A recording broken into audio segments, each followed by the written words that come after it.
8 மாசமா வெயிட் ஜாஸ்தி ஆயிட்டே போகுது டாக்டர் அப்படின்னு என் கிளினிக்கு ஒருத்தவங்க வந்தாங்கங்க. என்ன டைம்ல வேலை பார்ப்பீங்க அப்படின்னு கேட்கிறப்ப ராத்திரி 10 மணில இருந்து காலையில 6 மணி வரைக்கும் தூங்காம வேலை பார்த்துட்டு அப்புறமா 8 ஹவர்ஸ் தூங்குவேன்னு சொல்றாங்க. எத்தனை மாசமா வேலை பார்க்குறீங்கன்னு கேட்டப்போ 8 மாசம் சொல்றாங்க. சோ இதுல இருந்தே தெரியுது அவங்களுக்கு எதனால வெயிட் கெயின் வந்துச்சுன்னு. நம்ம பிரெயின்ல சூப்பர் கிளாக்னு ஒண்ணு இருக்குங்க. அது பேரு சூப்ரா கயாஸ்மேட்டிக் நியூக்ளியை ஹைப்போதலமஸ்ங்கிற ஒரு இடத்துல இருக்கு. இந்த சூப்பர் கிளாக் கொடுக்குற சிக்னல்ஸ்ல இருந்து தான் நம்ம ஹார்மோன்ஸ் சிஸ்டம்ஸ் எல்லாமே வேலை செய்யுதுங்க. ஆனா இந்த சூப்பர் கிளாக்கு எங்க இருந்து பவர் கிடைக்குது தெரியுங்களா?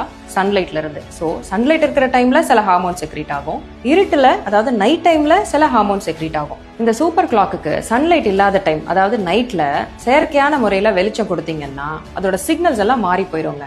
இது பேரு தான் சர்க்காடியன் ரிதம். தூக்கம் சரியில்லாட்டி இந்த சூப்பர் கிளாக் சரியா சிக்னல் கொடுக்காதுங்க. சரியா சிக்னல் கிடைக்காட்டி ஹார்மோன் சரியா வேலை செய்யாது.